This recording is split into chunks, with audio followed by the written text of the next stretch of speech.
The year is 1923. The state of government in Germany is the Weimar Republic, and Friedrich Ebert of the Sozialdemokratische Partei Deutschland, or the SPD for short, is still the president.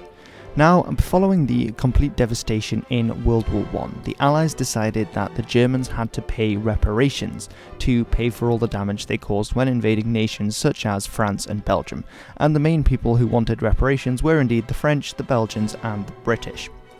Now, the first bill of the reparations was actually a lot higher, but later on in 1923 they agreed on changing it to 132 billion gold marks, which, as it looks, is a huge amount.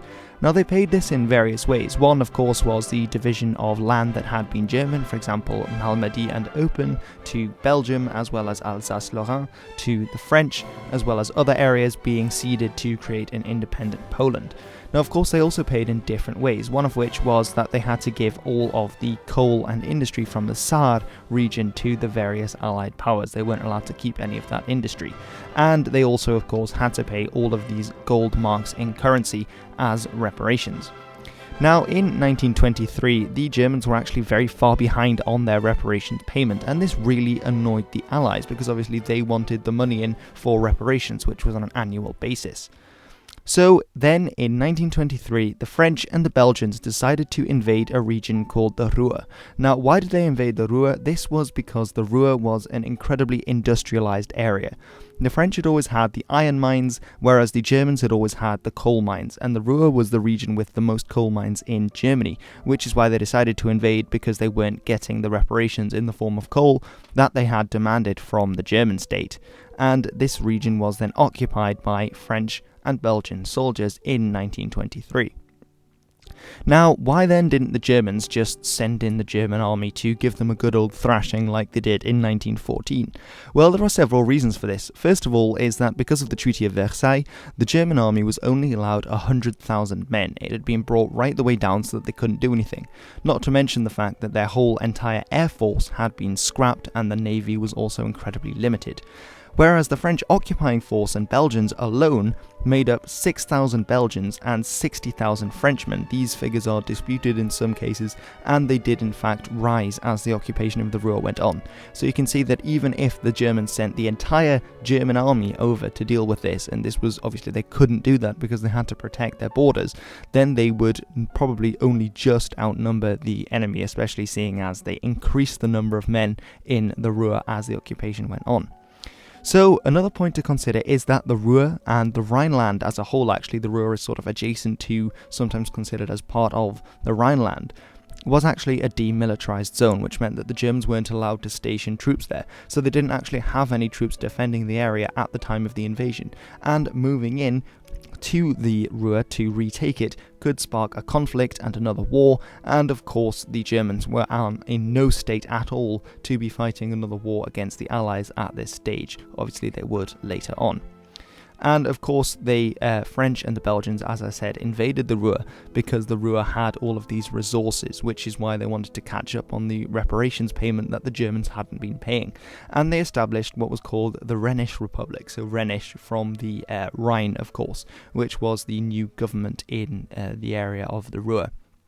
Now, what they did then was to move 150,000 Germans out of the area who were not involved in, obviously, the coal industry, because these people were then useless to the French and the Belgians, and they marched them over the border and dumped them in Germany and barred them from entering again, which enraged Germans, not to mention the German right-wing and the nationalist elements of German society at the time.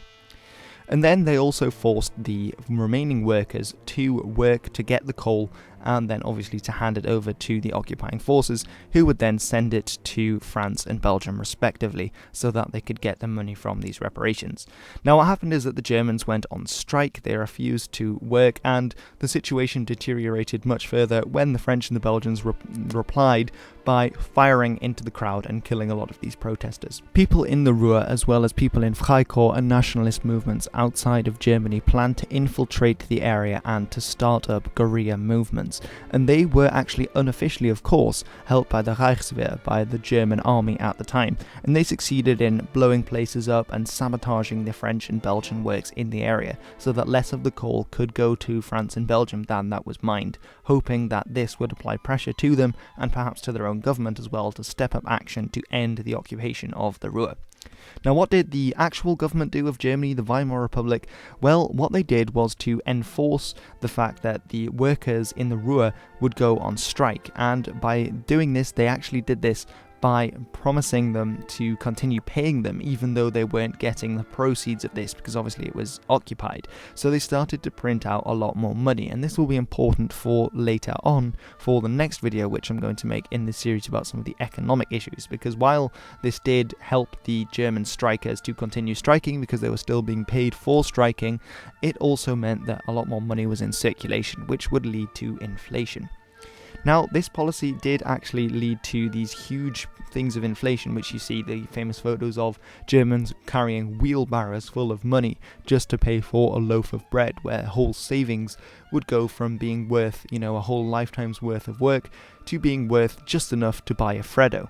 So it really was an unforeseen tragedy of this move, and it originated because of the occupation of the Ruhr and the Weimar Republic's response to that. Now, in the Ruhr, people continued to strike because of the fact they were being paid, and the French and Belgian occupiers became more and more brutal in their attempts to suppress it, with machine gun posts being applied to the streets. Firing happened on a regular basis, and in one incident, a 7-year-old boy was killed, and this led to further outrage in the world. But if you want to know how the occupation of the Ruhr ended, then you'll just have to watch my next video, or the one after that, I think, about this topic, and I will tell you all about it then. So thank you very much for watching. This has been my video on the French and Belgian occupation of the Ruhr in 1923, to continue this little series on the Weimar Republic. I hope you have enjoyed this video and that you've learned something new. I know a lot of people probably didn't know that the French and the Belgians actually invaded Germany after the First World War, but it's an interesting point, and it's one of the reasons, again, that fueled nationalist sentiment in Germany to the point where they thought that having another right-wing system, an authoritarian one, was the only way forward because of the way they'd been treated at Versailles and afterwards. So thank you very much for watching. Please do give me a thumbs up, consider supporting me on Patreon if you would like me to make more stuff like this, and only if you have the money to spare, of course. Leave a comment in the description, I always do that.